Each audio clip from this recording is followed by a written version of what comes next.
નમસ્કાર ખેડૂત મિત્રો, સ્વાગત છે આપણી યુટ્યુબ ચેનલ ગુજરાત વેધર ફોરકાસ્ટની અંદર. હવે મિત્રો આપણે વાત કરીએ કે જે પણ ખેડૂત મિત્રોને ચોમાસુમાં મગફળીનું વાવેતર કરવાનું હોય તેમના માટે સારા સમાચાર આવી ગયા છે કે કારણ કે જે 25 મે બાદ આપણે જે મગફળીનું સીડ એટલે કે બિયારણ લાવીએ છીએ તે કંપનીઓ દ્વારા આપવામાં આવશે અને સંઘ દ્વારા પણ જે સબસિડી માન્ય બિયારણો શરૂ થઈ જશે 25 મે બાદ. તો હવે મિત્રો વાત કરીએ, જો મગફળીમાં જો તમારે જો એટલું બધું જો વહેલો વાવેતર કરવાનું હોય તો થોડાક આપણે લેટ રહીએ તો સારું, કારણ કે 30 મે બાદ 1 જૂન કે 5 જૂન આસપાસ તમે વાવેતર કરશો તો સારું રહેશે, પણ એનાથી થોડાક આગળ જશો તો પણ સારું રહેશે, કારણ કે હાલ જે હીટ વેવ જેવી સ્થિતિ આપણને જોવા મળી રહી છે ગુજરાતમાં. તો ખાસ કરીને જે મગફળીનું વાવેતર અત્યારે જે વિચારતા હોય કે જે આપણે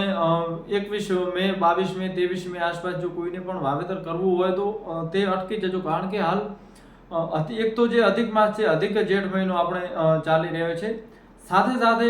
મગફળીના બિયારણને પૂરતો ભેજ અને ભેજવાળું વાતાવરણ અનુકૂળ આવતું હોય છે. અત્યારે શું છે કે ગરમી પડી રહી છે સખત, જે 42 થી 43 સેલ્સિયસ આસપાસ જે તાપમાન છે તેના કારણે તમે વાવણીથી જે મગફળીના દાણાનું વાવેતર તો કરશો, પણ અમુક દાણા છે જે ગરમીના કારણે અંકુરિત થશે પણ જે તેની કુંપળો છે જે બળી જશે અને તે દાણો ફેલ જશે તમારો, તેથી તમારું બિયારણમાં પણ તમને બહુ નુકસાન પડી શકે છે.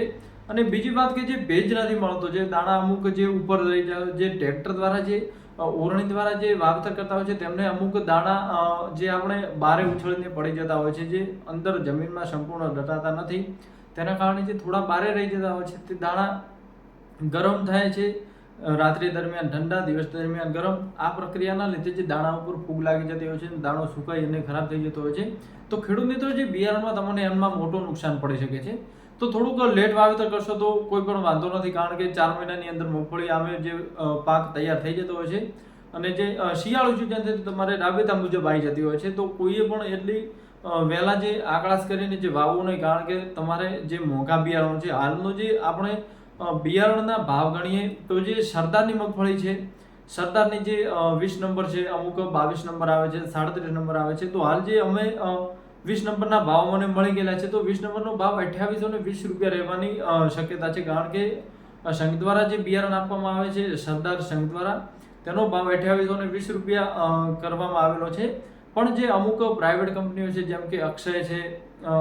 તેના વગર જે 24 નંબર છે, રોહિણી છે, 37 નંબરમાં પણ અલગ અલગ વેરાયટી આવે છે, એપલની આવે છે, તેમાં ભાવ તમે અંદાજિત ગણી લો કે 2800 થી લઈને 3200 અને 3300 સુધી ભાવ રહી શકે છે. અને અમુક જે હેવી ક્વોલિટીની જે મગફળીના સીડ આવતા હોય છે, જે ભારેમાં આવતા હોય છે, તેનો ભાવ અંદાજિત 3500 આસપાસ પણ જવાની શક્યતા છે. તો આવું કેમ છે કે જે હાલ મગફળીનું વાવેતર ઉનાળામાં તો ઓછું જ કરવામાં આવે છે, પણ જે આપણે જે સીડ તૈયાર થાય છે, જે ગઈ સાલની જે 2025ની મગફળીનું બિયારણ હતું તેનું સીડ તૈયાર કરવામાં આવે છે જે વાવેતર માટે. અને જે આપણે સંઘ દ્વારા પણ ભાવ ઊંચા બાંધવામાં આવેલા છે, કારણ કે હાલ જે 2026નો સંઘ દ્વારા જે નવો ભાવ બાંધવામાં આવ્યો છે જે મગફળીના બિયારણનો, આપણે જે વાવેતર કરીએ તે પાકનો, તો 1503 રૂપિયા બાંધવામાં આવેલો છે, 20 કિલોના 1503 રૂપિયા. તો આ દિન પ્રતિદિન જે ભાવ પણ વધારે થતા જતા હોય છે, જેના કારણે જે સીડ છે, જે મગફળીનું બિયારણ છે, તેમાં પણ ભાવમાં આજથી છે ધીરે ધીરે વધારો થઈ રહ્યો છે. અંદાજે જે આપણે 5 થી 6 વર્ષ પહેલાનું જો વાત કરીએ તો 2200 રૂપિયા, 2100 રૂપિયા, 1900 રૂપિયા સુધીનું જે બિયારણ આપણને મળતું હતું, તે વધીને ડાયરેક્ટ હાલે આપણે મિનિમમ ગણીએ તો 3000 આસપાસ પહોંચી ગયું છે. એટલે ખેડૂતને થોડુંક ઓછું પરવડે છે. તેના કારણે કોઈ પણ ખેડૂત મિત્રોએ આકળાશ કરી કે વહેલા કે જે તાપ પડે છે, તાપમાં કોઈ વાવેતર કરવું નહીં, થોડીક રાહ જોવી. અનુકૂળ હવામાન, ભેજવાળું હવામાન, જે મગફળીના દાણા છે તેને ઉગવા માટે ભેજ પૂરતો પ્રમાણમાં હોય ત્યારે તે મગફળીનો દાણો અંકુરિત થઈ શકે છે. પૂરતો ભેજ પ્લસ હવામાન, જે તાપમાનમાં પણ આપણને જે 35 થી લઈને 38 સેલ્સિયસ સુધી જો તાપમાન હોય તો સરસ રીતે દાણા ઉગી શકે છે. અને પાણીની તેને સખત જરૂર હોય છે, તેથી જે ચોમાસામાં જે વાવેતર કરો તેના પછી જે વરસાદની સિસ્ટમો કેવી છે તે પણ તમારે યાદ કરી લેવી કે કયા દિવસે પાણી આપવું. તેને મગફળીને સૌથી વધુ પાણીની જરૂર પડતી હોય છે, પાણી વગર દાણા સુકાઈ જતા હોય છે અને તમારો પાક પણ છે નિષ્ફળ જતો હોય છે. તો આ થોડીક ખાસ તકેદારી રાખવી. દવાઓ છે, તમે જે મગફળીનું બિયારણનું વાવેતર કરો ત્યારે દવાઓ, તેમાં જે લાલ ગોચો આવે છે જે ડોળ માટે આવે છે, સફેદ મુંડા, બ્લેક મુંડા માટે, અને ઉધઈની પણ દવા સાથે સાથે ખેતરમાં જ્યારે વાવેતર માટે જે પહેલું પિયત આપો છો ત્યારે થોડી ફુવારા પદ્ધતિ હોય તો ફુવારા, અને કોઈ પણ આપણે જો પાળિયાથી બાંધતા હોય છે, અમુક ખેતરોમાં જે હજી પણ જૂની સિસ્ટમથી પાળિયા નાખી અને પાણી વાળતા હોય છે, તેમના ધીરે ધીરે કોઈ એવું બોટલ બાંધી દેવી જેના કારણે ટીપે ટીપે દવા જતી રહે, તેથી કરીને સમગ્ર ખેતરમાં ફેલાઈ જાય અને ઉધઈનો પણ નાશ થાય. હવે મિત્રો ખાસ તકેદારી રાખવી કે અમુક વરસાદ આવેલો પ્લસ તમારા ખેતરના પણ રેલવણ ચાલુ હોય કે પહેલું પિયત આપેલું હોય અને વરસાદના કારણે ફૂગ લાગતી હોય છે, તો ફૂગના માટે ડાયકોડરમાં જે આપણે ફૂગનાશક પાવડરો આવતા હોય છે તેનો ઉપયોગ ખાસ કરવો. પણ જે વાવેતર પહેલાં જે આપણે થોડુંક જે ફૂગની દવા ખેતરમાં નાખી દઈએ અથવા તો દાણામાં ભેળવી દઈએ તો આ જે ફૂગનો પ્રશ્ન છે તે પણ જતો રહે છે. સફેદ ફૂગ અને કાળી ફૂગ ખેતરોનો સર્વનાશ કરી નાખે છે, કારણ કે